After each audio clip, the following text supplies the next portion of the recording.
Canva changed how video editing works. That's why the playhead seems like it's missing, but it isn't. And there is one upside to this new layout that most people miss. The playhead issue starts earlier than you think. Choose the correct icon, which is video. For YouTube videos, choose landscape.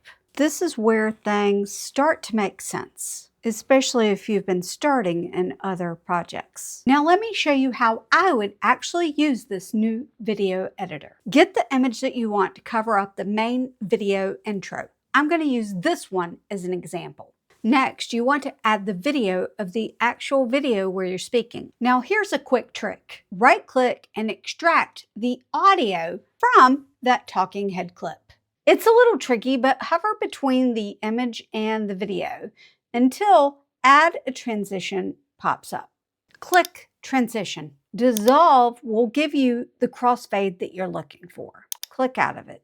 Go to the beginning of the image clip and drag it to be as long or as short as you want. The next part is going to seem complicated, but it really isn't. Go to your video clip, left click, and drag it until the front of your image is at the front of the audio file.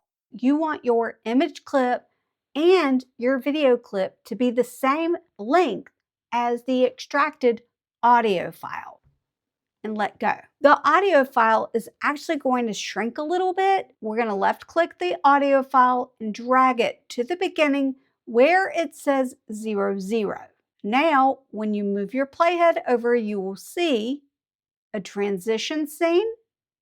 And if we play it, you will notice the audio actually lines up with the video. Other images to that, and it will give that same outline. Canva changed a few other things in this editor too. I put together a playlist with some quick fixes.